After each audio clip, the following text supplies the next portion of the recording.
तो सवाल ये उठ रहा है कि क्या ये रेल बजट चुनावी है। हमारे आज की इस चर्चा में कुछ खास मेहमान हमारे साथ जुड़ गए हैं। हमारे साथ मौजूद हैं कांग्रेस पार्टी से नेता रेणुका चौधरी जी, बीजेपी के नेता पीयूष गोयल जी हमारे साथ इस चर्चा में जुड़ गए हैं, बीएसपी के नेता सुधींद्र भदौरिया जी हमारे साथ इस चर्चा में मौजूद हैं, साथ ही वरिष्ठ पत्रकार रशीद किदवई जी इस चर्चा में हमारे साथ मौजूद हैं और मेरे वरिष्ठ सहयोगी विजय विद्रोही इस चर्चा में हमारे साथ मौजूद हैं। आप सभी का स्वागत है। रेणुका चौधरी जी, चर्चा की शुरुआत आपसे करना चाहूंगी। जिस तरह का रेल बजट सामने आया है उसको लेकर के अब ये सवाल उठ रहा है कि क्या ये चुनावी बजट है, क्योंकि यात्री किराए में सीधे सीधे बढ़ोतरी नहीं हुई लेकिन पिछले दरवाजे से हुई है, यानी लोगों को आपने झटका दिया है लेकिन धीरे से।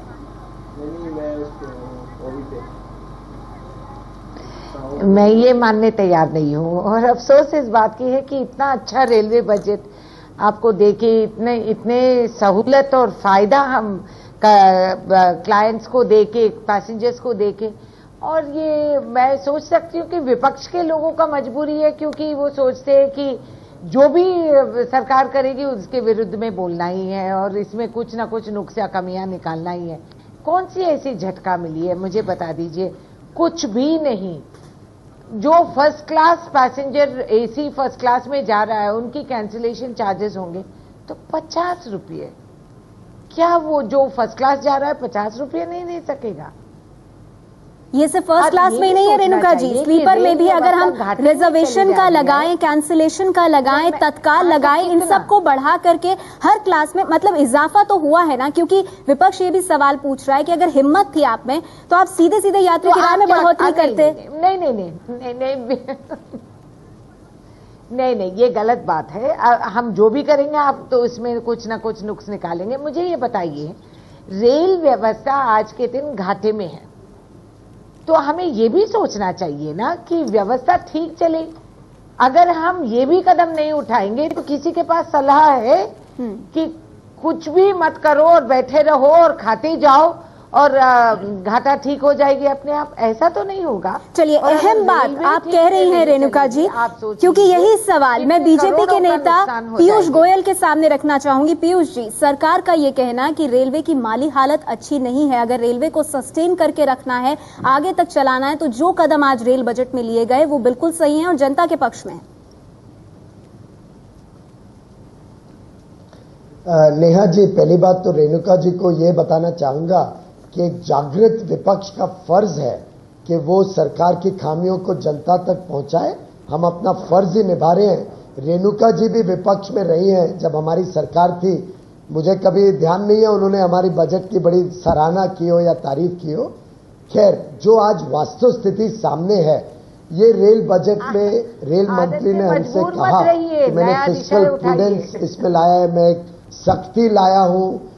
रेल मंत्री ने कहा कि मैंने इस बजट के द्वारा एक दूरदृष्टि का चित्र रखा है और उन्होंने पैराडाइम शिफ्ट की बात की। दुर्भाग्य से जब आप रेल बजट को पढ़ें तो आपको ध्यान में आएगा कि ना उन्होंने कोई बड़ा विजन, कोई बड़ी एक समझदारी दिखाई है कि आगे आने वाले 5-10 वर्ष में किस प्रकार से भारतीय रेल एक जो पैसेंजर्स हैं उनकी सुविधाएं, उनकी सेफ्टी, उनके कंफर्ट और उनकी एक तरीके से सहूलियतों पर किस प्रकार से ध्यान देगी। छोटी मोटी टिंकरिंग की गई है, कुछ नए रेल लाइंस, कुछ नई डबल कन्वर्जन ऑफ ट्रैक्स, ये सब अनाउंस किया है, लेकिन ये नहीं बताया कि जो 347 प्रोजेक्ट, 350 प्रोजेक्ट्स, जो कुछ तो प्रोजेक्ट्स 30-30 साल पुराने अभी तक खत्म नहीं हुए हैं, 140% ओवररन हुआ है प्रोजेक्ट्स में, सालों साल पता नहीं, उनका कुछ ठिकाना नहीं, उनके लिए सरकार क्या कर रही है। ठीक है, तो पीयूष जी आप ये कह रहे हैं कि रेलवे की आगे क्या दिशा होगी, इसको लेकर जो विजन है, जो रोड मैप है, वो नदारद है रेल बजट से। इस चर्चा को मैं आगे बढ़ाऊंगी, लेकिन उससे पहले सुधींद्र भदौरिया जी आपसे जानना चाहेंगे। विपक्ष लगातार इस बात को कह रहा है कि ये चुनावी बजट है, क्या लगता है आपको इस रेल बजट का फायदा कांग्रेस को मिलेगा, जनता का भरोसा मिलेगा कांग्रेस को?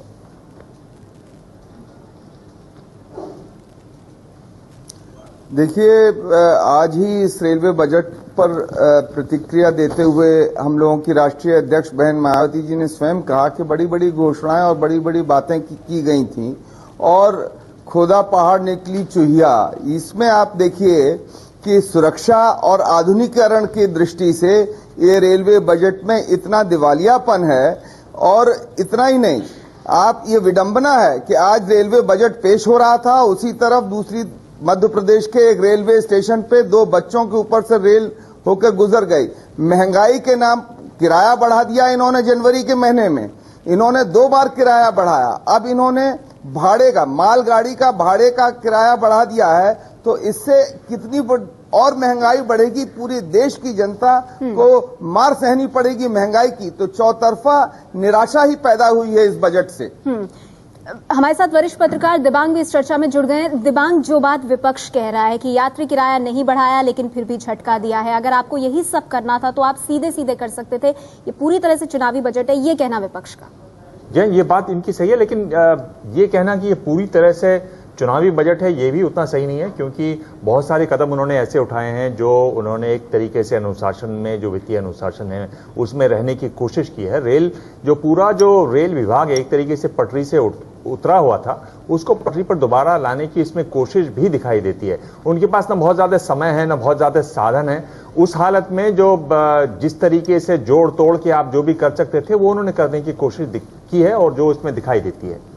लेकिन रशीद, एक सवाल यहाँ पर यह भी उठता है, यात्री किराए की अगर हम बात करें, लगातार इस पे कहा जा रहा है कि सीधे सीधे नहीं बढ़ाया आपने, लेकिन पिछले दरवाजे से आपने इसमें इजाफा किया है। रेल मंत्री ने एबीपी न्यूज से खास बातचीत में ये कहा है कि अब यात्री किराया भी माल भाड़े के आधार पर आगे आने वाले वक्त में बढ़ सकता है। जी नहीं, आपने बिल्कुल सही कहा। ये एक्चुअली ये जो मार्केट से लिंक कर रहे हैं उसके नुकसान ज़्यादा होते हैं, फ़ायदे कम होते हैं, क्योंकि रेल का जब किराया बढ़ेगा, और आज भी रेणुका जी को मैंने बड़े ध्यान से सुन रहा था, दरअसल बात यह है कि मध्यम वर्ग का एक बहुत बड़ा तबका ऐसा है जो अब शताब्दी से या AC 3 में जो है वो सफ़र करता है। तो ये लोग जो होते हैं ये बिल्कुल गरीब भी नहीं होते, और इनकी जो है औसत आमदनी वाले लोग हैं जिनको थोड़ा बहुत कंफर्ट सुविधा चाहते हैं। उनके ऊपर जो है सरकार ने काफ़ी, तो मुझे लगता है कि इससे जो है कोई पॉलिटिकल कांग्रेस को लाभ नहीं होने वाला है इलेक्शन से, और ये इसकी सबसे बड़ी कमजोरी है। बजट ओवरऑल जो है वो ठीक है, क्योंकि खुद पवन बंसल की पर्सनैलिटी कुछ ऐसी नहीं है कि जैसे पी चिदम्बरम की हो, तो उसका भी एक ऐसा होता है कि बजट पेश करने वाला का उसके अंदाज, उसके तेवर, वो सब हमें नहीं नजर आए। तो मुझे लगता है कि कांग्रेस को इससे कोई फायदा नहीं हुआ। विजय, आपको क्या लगता है, क्या कांग्रेस को इससे कोई फायदा नहीं होगा, या कहीं ना कहीं चुनाव जीतने को लेकर एक छाप जो है वो इस रेल बजट में दिखाई देती है? देखिए, इससे पहले हमारे यहाँ क्षेत्रीय पार्टियों के जो नेता हैं वो रेल मंत्रालय संभालते रहे, और क्षेत्रीय पार्टियों के नेता जब रेल मंत्रालय संभालते हैं और अपने क्षेत्र विशेष पर ज़्यादा ध्यान देते हैं तो उनको तो उसका सीधा सीधा चुनावी लाभ हो जाता है। लेकिन एक बड़ी राष्ट्रीय पार्टी, चाहे बीजेपी हो, कांग्रेस हो, उनका अगर कोई उनके पास रेल मंत्रालय रहता है तो ओवरऑल पैन इंडिया उनको फायदा, चुनावी फायदा वैसे भी नहीं मिल पाता। कुल मिलाकर होता यह है कि क्षेत्र विशेष में, इलाके विशेष में, सांसद विशेष जो है, जो कोई योजना अपनी स्वीकृत करा लाता है उसको थोड़ा बहुत उसका चुनावी लाभ मिलता है। लेकिन ओवरऑल हम रेलवे के कारण अगर कोई पार्टी चुनाव हार जाए या जीत जाए, मुझे नहीं लगता ऐसा होता है। और ये जो रेल बजट है इसमें कांग्रेस थोड़ा बहुत जो स्कोर कर सकती थी वो भी, जिस ढंग से किराया पहले 22 जनवरी को बढ़ाया गया, उसके बाद अब जिस ढंग से कि बैकडोर से करीब 500 करोड़ उगाने की तैयारी, और उसमें भी एक तरह से हम ये कहें कि पहले रेल मंत्री का ये साफ साफ कहना 22 जनवरी को कि अब जो बजट आएगा, बजट में किराया बिल्कुल नहीं बढ़ेगा, और ऐसे में डीजल की भरपाई के बहाने उससे ज्यादा आप वसूल ले अपने जो उपभोक्ता है उसकी जेब से, और माल भाड़े में आप वृद्धि कर दें और आगे परंपरा बना दें कि हर साल 5% इस रूप में तो किराया बढ़ेगा ही बढ़ेगा। मुझे लगता है ये कहीं ना कहीं लोगों को पिंच करता रहेगा। रेणुका जी, ऐसे में सवाल उठता है, क्योंकि देखिए यात्री किराए में बढ़ोतरी तो हुई है, चाहे वो पिछले दरवाजे से ही हुई हो, फिर रेल मंत्री का ये कहना कि हर साल 5 से 6% अगर बढ़ोतरी होती रहेगी तो उससे जो रेलवे है, जीवन रेखा, वो आगे चलती रहेगी, लेकिन इसका जो भार है वो आम जनता पर पड़ेगा। तो क्या लगता है आपको, ऐसे में जनता भरोसा करेगी आप पर, आपकी नीतियों पर? देखिए, नहीं, बिल्कुल करेगी, क्योंकि जनता सब जानते हैं और वो पहचानते हैं कि रेल इसका लाइफ को कैसे बढ़ाए और कैसे आगे बढ़े। ये जो कह रहे हैं लोग कि हम पीछे दरवाजे से हमने आम जनता पे उनको मजबूर कर दी, ये गलत बात है, क्योंकि हमने पैसेंजर फेयर बढ़ाए नहीं, हमारे 850 करोड़ इस बोझ को रेलवेज ने उठा लिया। तो ये गलत बात है, ये कहते हुए कि नहीं आपने इस पीछे दरवाजे से कुछ कर दिए, ये हुआ नहीं है। और समझना चाहिए। जो आज के दिन मैं सोचती हूँ कि इससे बेहतर रेल बजट कोई और नहीं पेश कर सकता था। आज पवन कुमार, लेकिन 850 करोड़ में से करीब 500 करोड़ रुपए तो आपने वापस ले लिए ना। तत्काल हो, कैंसिलेशन हो, इस मामलों में जो बढ़ोतरी किया उससे आपने 500 करोड़ वापस ले लिए। कितने, क्या परसेंटेज, क्या बात करते हैं भाई साहब आप लोग? आप कितने पैसेंजर्स जाते हैं तत्काल में और इसमें, कितने लोग, क्या परसेंटेज है? नहीं, मुझे लगता है रेणुका जी आपने काफी दिनों से तो हर जो आदमी ट्रेन बुक कर रहा है वो कैंसिल कर रहा है। हेलो, मैं तो अभी होके आई हूँ जयपुर, क्या बात कर रहे हो आप? मैं ज्यादातर मैं ट्रेन में ही जाती हूँ। रेल मंत्री ने खुद कहा कि 483 करोड़ मिलेंगे, और विशेषज्ञों का कहना है जो ये रेलवे को ज्यादा बेहतर समझते हो, इससे कहीं ज्यादा पैसा मिलेगा। बट ये जो देखो ऐसे नहीं, आप पब्लिक को हमें नहीं घुमाना चाहिए, हमें ऐसे प्लेटफॉर्म से हमें समझाना चाहिए देश को, ये हम सबकी जिम्मेदारी होती है। जी रेणुका जी, आपकी बात पर पीयूष जी कुछ कहना चाहते हैं। हमें घुमाना नहीं चाहिए। जी पीयूष गोयल साहब। नेहा जी, विषय सिर्फ ये नहीं है कि आपने कैंसिलेशन चार्ज बढ़ाया, किन लोगों को उसका इम्पैक्ट होगा। मुझे लगता है जो एक उपभोक्ता है जो रेलवे में सफर करता है, मैं मुंबई से आता हूं, वहां लगभग 80 लाख लोग सबर्बन रेलवे में जाते हैं और आपने कई बार उनका दृश्य टीवी पे देखा होगा, एकदम घिच पिच भरी हुई रहती है। कई लोग ऊपर बोगी के ऊपर रूफटॉप ट्रैवल करते हैं। हर साल हजारों लोग उसमें मृत्यु होती है मुंबई के सिर्फ सबर्बन रेलवे में। और इस प्रकार की जो एक पैसेंजर्स की सेफ्टी और पैसेंजर्स के कंफर्ट दोनों को नजरअंदाज अब तो वहां एसी डिब्बे हो जाएंगे। उदाहरण के लिए आप कभी रेलवे स्टेशन जाइए, जो वहां पे स्मेल होती है उस स्मेल को टॉलरेट नहीं किया जा सकता, इतना बुरा हाल होता है। हाल ही में इलाहाबाद में इतना बड़ा एक्सीडेंट हुआ, उसके बारे में हम जब सोचते हैं तो एकदम दिल को परेशानी होती है। और सरकार ने इसके लिए क्या किया? लेकिन पीयूष जी ठीक है ना, बजट में कहा गया है ना, कुछ स्टेशन की साफ सफाई की बात कही गई है, एसी कोचेस की बात की गई है, सुरक्षा का मुद्दा जिसमें महिलाओं की सुरक्षा, तो ये बातें तो है ना बजट में। 7,000 रेलवे स्टेशन, बहन जी 7,000 रेलवे स्टेशन है देश में। 7,000 रेलवे स्टेशन में अगर 100 रेलवे स्टेशन को ये लोग एक साल में ठीक करेंगे तो अगले 70 वर्ष तक ये रेलवे की सुविधाओं को आम आदमी तक नहीं पहुंचा पाएंगे। इसके लिए कॉन्सेंट्रेटेड एक्शन, एफिशिएंसी सुधारने की जरूरत है। और जो ये जो कह रहे हैं हम 1.5 लाख और लोग भर्ती करेंगे, कोई और लोग भर्ती करना इसका सोल्यूशन नहीं है। एफिशिएंसी सुधारनी पड़ेगी और एक माइंडसेट बदलना पड़ेगा रेलवे में कि हमें किस प्रकार से रेलवे को आगे लेके जाना है। और आपको लगता है पीयूष जी कि उसकी शुरुआत इस बजट में नहीं हुई? बात गत 8 वर्षों में अभी तक कुछ काम नहीं हुआ है। जी रेणुका जी, इस पर आप कुछ कहना चाहती हैं? क्या मैं सिर्फ ये कहना चाह रही हूँ, ये ठीक है कि हम इस मुद्दे को लेकर इसमें राजनीति के रंग लगा के हम टीवी पे बोलते रहें, मगर एक बात तो मानना ही पड़ेगा, इतनी बड़ी देश में करोड़ों लोग, आप अपनी बुकिंग करके आप 1 महीने पहले आप रिजर्वेशन करके चले जाते हैं, स्टेशन पे पहुंचते हैं तो आपकी नाम छपी है और आपकी सीट आपके इंतजार में है। क्या हम ये तारीफ लायक नहीं है? आप ही ने बताया पीयूष जी कि कितने सारे लोग ट्रेन पे चले जाते हैं। जी अंग्रेज छोड़ गए थे आपके लिए, इतनी बड़ी संस्था, आपने कोई इसको आप एफिशिएंसी मानते ही नहीं है। आप तो बड़े अजीब ढंग से बोलो पीयूष जी, ये गलत बात है। जो सच है अंग्रेज के जमाने से जो चले आज इंडियन रेलवे दुनिया में सबसे बड़ी। चलिए ठीक है, इस चर्चा को हम आगे बढ़ाएंगे। इस पर दिव्यांग भी कुछ कहना चाहते हैं, लेकिन छोटे से ब्रेक के लिए मुझे रुकना पड़ रहा है। उसके बाद ये भी जानने की कोशिश करेंगे कि ये सिर्फ यात्री किराए की बात ही नहीं है, नई ट्रेनों का भी ऐलान हुआ है, खासतौर पर उन राज्यों में जहां चुनाव होंगे, इसको कैसे देखा जाए, इस पर भी चर्चा करेंगे। एक छोटा सा ब्रेक, जल्द लौटते हैं।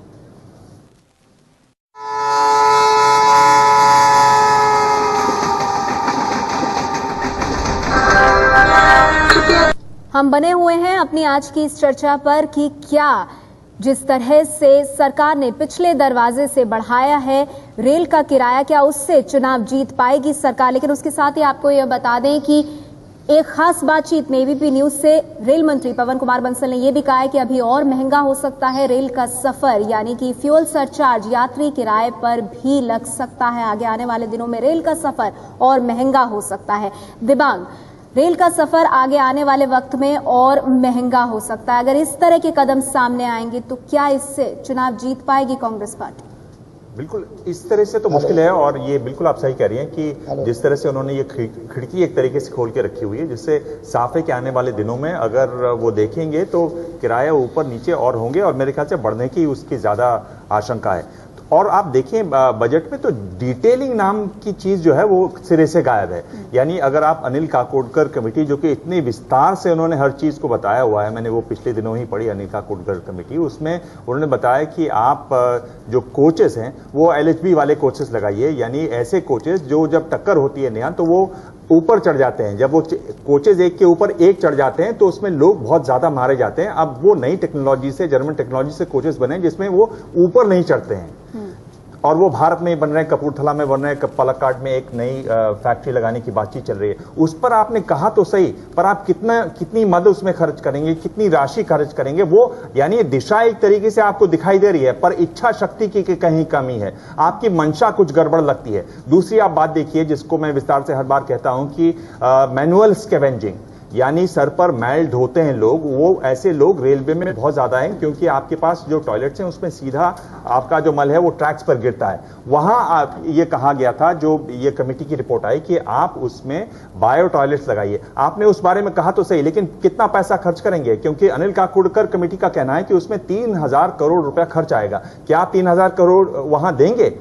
गायब है विस्तार। तो आप विस्तार को गायब करके इस तरह से करें, यानी आपको जोड़ तोड़ करनी है तो बिल्कुल साफ है, पर आप जो उसमें सफाई से क्यों नहीं आप कर सकते हैं? साफ खुलकर बात क्यों नहीं करते हैं? और जिस तरह से जो टिकट के बारे में कहा कि टिकट नहीं बढ़ाएंगे, बाद में फिर पैसे जो ले लिए हैं, वही चीज पूरे रेल बजट में कहीं ना कहीं दिखाई देती है। मेरे ख्याल से जरूरत है कि सफाई से काम हो, जो आप कह रहे हैं, सबको पता चले कि हम ये करना चाहते हैं, ये हमारी मजबूरियां हैं, वो चीज उसमें नहीं दिखाई दे रही। रेणुका जी, क्या ये तस्वीर बनकर सामने आ रही है? पीयूष जी मैं आऊंगी आपके पास, लेकिन रेणुका जी, क्या ये तस्वीर बनकर सामने आ रही है कि यहाँ पर चालाकी का ज्यादा इस्तेमाल किया गया है बजाय कि ऑनेस्टी, ईमानदारी के, कि अगर आपको बढ़ाना है तो सीधे तरह से बढ़ाइए किराया और उसका कारण लोगों को दीजिए, लेकिन घुमा फिराकर जब आप किराया बढ़ाते हैं और इस तरह की चीजें करते हैं तो गलत संदेश जाता है लोगों में। मैं हैरान हूं कि जितने लोग बोल रहे हैं वो तो हकीकत सुनाते ही नहीं, किसी को बोलते ही नहीं। 8000 रेलगाड़ी से 12000 रेल आज के दिन देश भर में घूमती है, देश को जोड़ते हुए विभिन्न प्रांतों पे, विभिन्न भाषाओं पे ये ट्रेन ही तो चलती रहती है, रेलगाड़ी चलती रहती है। और इसके लिए कितने सैकड़ों लोग इस गाड़ी में यात्रा करते हैं, और 2.5 करोड़ लोग करते हैं, सैकड़ों नहीं, 2.5 करोड़ लोग रोज यात्रा करते हैं। 2.5 करोड़ का आंकड़ा है, 900 करोड़ लोग साल में यात्रा करते हैं, सैकड़ों नहीं, बहुत ज्यादा है, सैकड़ों से। हाँ जी, हाँ मैं कह रही हूं, मैं अंदाज के लिए कह रही थी। और जब इतना काम चल रही है, हम इसको इतना छोटा नजर से देख रहे हैं कि या हम खुले आम ये नहीं कह रहे, वो नहीं कह रहे, हमने पैसे सुनाए नहीं, कितने पैसे खर्चने वाले। क्या बात है, आज के दिन रेलवेज एक ऐसी संस्था है जो मैं सोचती हूँ इसके मापदंड में और कोई है ही नहीं। जो वो ठीक है, वो सब मानते हैं रेणुका जी, लेकिन डिटेलिंग की कमी दिखाई दी, विस्तार की कमी दिखाई दी, ये कहना है दिबांग का। हमारे साथ इस वक्त टीएमसी के नेता आपने, अरे आप कह रहे हैं कि बजट है, बजट में आप बताएंगे नहीं कितना पैसा खर्च किया? आप कह रहे हैं कि पैसा नहीं बताया तो क्या बात है? बजट में क्या है आप बताएंगे, कितना पैसा आपने खर्च किया? आप तो इतना शोर मचा दिए, पैसा आएगा ये बताएंगे कि नहीं मंत्री को कहने की मौका नहीं दिया। आप सवाल पूछ सकते थे, आप सवाल पूछ सकते थे, आपने पूछा नहीं, शोर जी। रेणुका जी, हमारे साथ टीएमसी के नेता विवेक गुप्ता जी भी मौजूद हैं, हम उनके पास आपका सवाल ले जाते हैं। विवेक गुप्ता जी, सरकार का ये कहना कि अरसे बाद इतना अच्छा रेल बजट सामने आया है, और अगर विपक्ष सुनने की हिम्मत रखता सदन में तो और भी कई बातें हैं जिनको खुलकर रेल मंत्री सदन के भीतर कह सकते थे। आम आदमी पे बोझ पड़ना इसी सरकार को अच्छा लग सकता है, दूसरे सरकारों को कभी भी अच्छा नहीं लगेगा। देखिए, ये आज रेलवे जो है इसका एक सामाजिक दायित्व है, ये कोई प्रॉफिट मेकिंग कॉरपोरेशन नहीं है जिसके घाटे और नुकसान के बारे में इतनी चर्चा की जाए, इतनी चिंता की जाए। रेलवे का दायित्व है बारामूला से कन्याकुमारी और इम्फाल से लेके पूना तक लोगों को पहुंचाना, लोगों को एक सामाजिक दायित्व पूरा करता है। इसको करने के लिए भारत सरकार को जो भी करना पड़े वो करना चाहिए, और भारत सरकार करती आ रही है और करती रहेगी। कांग्रेस से करती समर्थन आए कर रहे हैं मगर भाड़ा बढ़ाना जो है, आम आदमी जो इसी पर महंगाई पे और सब तरफ के मार से ऑलरेडी मरा हुआ है, उस पर और ये बोझ डालना बजाय, इसके बजाय कि उसको ये बताए कि भैया तुम्हारे पर जो बोझ पड़ रही है कहां से हम पूरा कर सकें, ये आप सिर्फ इसी सरकार को कह रही है कि बढ़िया बजट है। हमको तो इसमें कोई बढ़ियापना नजर नहीं आता है। जी रशीद, इस पर आप कुछ कहना चाहते हैं? जी, लेकिन यहाँ मैं कह रहा था कि ये जो पवन बंसल साहब ने जो बयान दिया है कि बयान सुनवाया, डीजल के जैसे प्राइस, इंटरनेशनल प्राइस ऊपर नीचे होंगे, उसके हिसाब से जो है यात्री किराया भी बढ़ेगा, ये बड़ा सिग्निफिकेंट है। ये Montek Singh Ahluwalia planning commission, PMO, ये लोग बहुत सी ऐसी सब चीज़ें कि आर्थिक सुधारों से लिंक करके है कि मार्केट ड्रिवन जितनी चीज़ें हो जाए वो, लेकिन बड़ा अजीब और बड़ा विरोधाभास नजर आया कि एक तरफ खाने पीने का, कैटरिंग का काम, पानी का काम, लॉन्ड्री का काम, वो तमाम चीज़ें जो है वो रेलवे अपने कंट्रोल में करना चाहता है, और उसके साथ साथ लेकिन यहाँ पर आर्थिक सुधार की बात कर रहे हैं तो उसमें एक विजन या एक क्लैरिटी जो है वो नहीं है। अगर रेलवे को अगर पैसा कमाना है तो वो इन सब चीज़ों को प्राइवेटाइज करे। बहुत सी अच्छी फूड चेन्स है जो करेंगे। रेलवे का खाना बहुत ही खराब होता है, ये सब जानते हैं, लेकिन फिर भी रेलवे उसको छोड़ना नहीं चाहता। वो बड़े बड़े बेस किचन बनाना चाहते हैं, ये करना चाहते हैं, वो करना चाहते हैं। इन सब कामों में रेलवे को घुसने की क्या जरूरत है? विजय, मैं आपके पास आऊंगी, लेकिन उससे पहले सुधींद्र भदौरिया जी, आप कुछ कहना चाहते हैं? सुधींद्र भदौरिया साहब। जी हाँ, इस रेल बजट में एक व्यापक दृष्टिकोण का अभाव है। जैसा दिबांग जी ने कहा, ये जोड़ तोड़ का एक बजट है, बल्कि मैं इसको एक कदम और बढ़ाना चाहूंगा कि एक तिकड़म के जरिए, अभी रेल मंत्री जी कह रहे हैं कि हम 6 महीने में फिर किराया बढ़ा सकते हैं, तो ये 2 महीने पहले किराया बढ़ाएंगे, 6 महीने बाद में किराया बढ़ाएंगे, पर जब बजट पेश करेंगे तब लोगों को गुमराह करने की कोशिश करेंगे। और 24,000 करोड़ रुपए के घाटे वाले रेलवे विभाग में इन्होंने एक व्यापक दृष्टिकोण के साथ एक ऐसी रणनीति और ऐसी दिशा देनी चाहिए थी कि रेलवे का आधुनिकीकरण होता, इसमें जितने यात्री चलते हैं उनकी सुरक्षा के लिए व्यवस्था होती, और न आधुनिकीकरण के लिए कोई इन्होंने कोई दृष्टिकोण रखा है और न सुरक्षा के लिए कोई दृष्टिकोण रखा, और जिससे हम देख रहे हैं आज ही दुर्घटनाएं हमारे सामने। आप कह रहे कोई दृष्टिकोण नहीं है, लेकिन पीयूष गोयल साहब, सवाल तो ये भी है ना कि मनरेगा को जैसे रेल सेवाओं के साथ जोड़ा गया है, ये तो एक अच्छी पहल है, तो जो कुछ अच्छा है आप उसे भी मानने को तैयार नहीं? नेहा जी, मनरेगा को सिर्फ रेल के साथ नहीं जोड़ना चाहिए, उसको इस देश में इंफ्रास्ट्रक्चर के साथ जरूर जोड़ना चाहिए, पर यह बहुत छोटा एक्सपेरिमेंट के रूप में किया है। मेरा सवाल रेणुका जी से ये है, उन्होंने कहा हमने 8,000 से 12,000 ट्रेनें कर ली। आज 65 वर्ष हो गए इस देश की इंडिपेंडेंस को, आज भी 53,000 किलोमीटर जो अंग्रेज छोड़ गए थे, आज हमारे पास 64,000 है।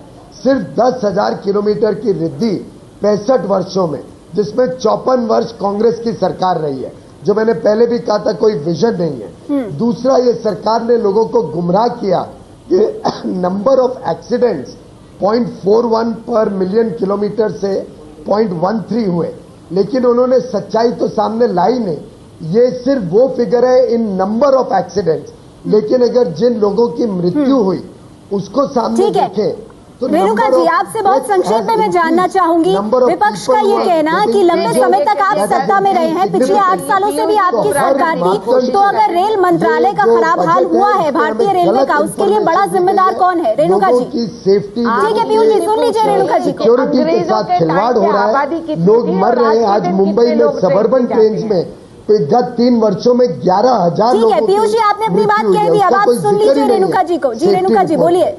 मुझे लगता है इन सब चीजों पे भी आपको लोगों का ध्यान आकर्षण करना पड़ेगा। तो बार बार बोलते रहते हैं बॉम्बे सबर्बन, जो गैर कानूनी ढंग से लोग ट्रेन के ऊपर चढ़ जाते हैं, लटक के चल जाते हैं, ये सब ठीक है?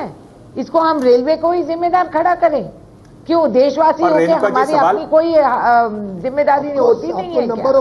पर रेणुका जी, सवाल ये है कि लोग चढ़ते क्यों हैं सर? लोग कोई अपनी इच्छा से थोड़ी चढ़ते हैं। आपने रेल नहीं दी, वही लोग बेचारे को काम पे जाना, क्या करेंगे?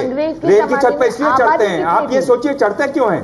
क्या आदमी खुशी से चढ़ता है रेल के छत पर? नहीं, क्योंकि आपने रेल दी नहीं हुई है, इसलिए मजबूरी में करता है आदमी, अपनी जान को जोखिम में डालता है। ठीक है, उस बात में कई सारी बातें, जाहिर सी बात है कि कई शिकायतें भी हैं, कई सवाल भी हैं, उनका जवाब लेंगे, चर्चा को आगे बढ़ाएंगे। फिलहाल रुकने कुछ देर के लिए, फौरन हाजिर हो।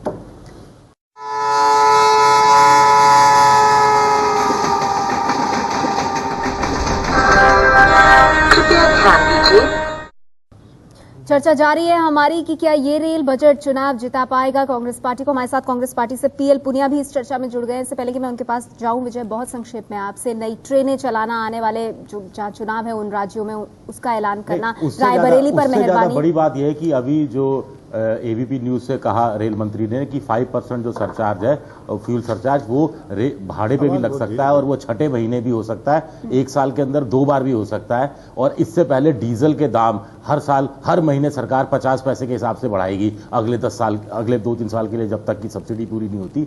तो चुनावी साल में ये जो किस्तों में आप दर दे रहे हो उपभोक्ता को, ये आपको कहां चुनाव जिता पाएगा या आपकी नैया कैसे पार लगेगी, ये कांग्रेस के लिए सोचने की बात है। ये काम 2 साल पहले हो जाता है। जवाब दीजिए इसका, चुनावी साल से पहले किस्तों में इस तरह से दर दिया जा रहा है आम आदमी को।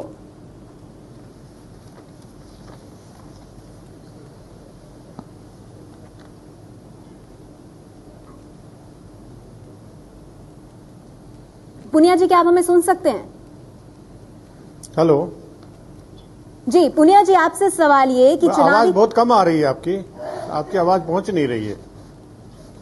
जी पुनिया साहब, आपसे ये जानना चाहेंगे कि चुनावी साल से ठीक पहले इस तरह से, जी मैं वही पूछ रही हूँ आपसे, चुनावी साल से ठीक पहले इस तरह से किस्तों में जो महंगाई बढ़ाने की बात हो रही है, अब रेल मंत्री का ये कहना कि फ्यूल सरचार्ज आगे आने वाले वक्त में यात्री किराए पर भी लगेगा, यानी कि धीरे धीरे ही सही किराया बढ़ेगा, महंगाई बढ़ेगी, ऐसे कैसे जीतेंगे आप चुनाव?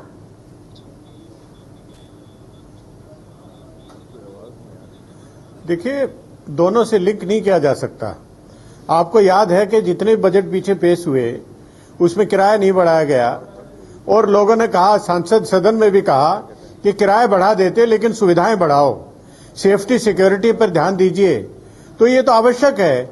अब खर्चा होगा, सेफ्टी सिक्योरिटी पर खर्चा होगा, जो यात्री सुविधाओं पर खर्चा होगा, साफ सफाई पे भी खर्चा होगा और तेल जो दाम बढ़े हैं उस पर भी खर्चा होगा, तो दाम तो बढ़ाने होंगे। तो इसलिए दोनों को, जनता में इसकी कोई प्रतिक्रिया ऐसी नहीं है, लोगों में, सांसदों में ऐसी प्रतिक्रिया नहीं है। पीयूष गोयल, पीएल पुनिया का कहना कि अगर सुरक्षा चाहिए, अगर साफ सफाई चाहिए तो फिर पैसे तो कहीं से चाहिए ना, तो इसीलिए दाम बढ़ाए। नेहा जी, पवन बंसल साहब ने कहा कि मैं इस बजट में पैराडाइम शिफ्ट, जिसको कहते हैं ना, अप्रोच बदलने की कोशिश कर रहा हूं। अप्रोच तब बदलता है, सोच तब बदलती है जब आदमी कहता है कि हाँ जरूर खर्चे बढ़ रहे हैं, लेकिन इसके लिए एफिशिएंसी बढ़ाने की जरूरत है। इसके लिए जो एसेट्स है रेलवेज के पास, उसका किस प्रकार से उपयोग सुधरे। उदाहरण के लिए, जो रेलवे मुंबई से दिल्ली राजधानी 16 घंटे में आती है, 150 प्रति घंटे किलोमीटर कवर करने वाली ट्रेन अगर 11 घंटे में आना शुरू हो तो वही एक ट्रेन दिन में एक सफर के बदले 2 सफर कर सकती है। फ्रेट की गाड़ियां 5 दिन लगाते हैं दिल्ली से मुंबई, अगर वो 5 दिन लगाने की मुझे आवश्यकता समझ नहीं आती है, अगर उसकी प्रॉपर प्लानिंग हो, टाइम टेबल की, रेलवे लाइंस एफिशिएंटली यूज हो, तो आप फ्रेट ट्रैफिक डबल कर सकते हो। चलिए, इस तरह के सभी मुद्दे हैं, पैसा चाहिए, किराया आपका उत्पादन डबल हो सकता है। बिल्कुल, इस सब के लिए लेकिन चाहिए पैसा। लेकिन हम विवेक गुप्ता साहब, आपसे ये भी जानना चाहूंगी कि क्या लगता है आपको, जो भी कदम जो रेल बजट में बताए गए हैं, मुझे बताइए कितना फायदा उसका कांग्रेस पार्टी को होगा? जनता का भरोसा जीतेगी पार्टी, कांग्रेस पार्टी? अगर जनता को बोझ देके, जनता को मार देके, जनता के ऊपर हर तरह का महंगाई का बोझ लगा के, और उसमें ये जनता को ये नहीं बताना कि ये भाई जो महंगाई तुम्हारे पे हम थोप रहे हैं, इसको तुम लाओगे कहां से, इसको पूरा कहां से करोगे, मुझे तो नहीं लगता कि कांग्रेस को कोई लाभ होगा। उल्टा कांग्रेस का विनाश ही विनाश नजर आता है मुझे। चलिए, इतना ही वक्त है इस चर्चा में हमारे पास, एक छोटा सा ब्रेक ले रहे हैं हम, जल्द लौटते हैं, ये चर्चा जारी रहेगी।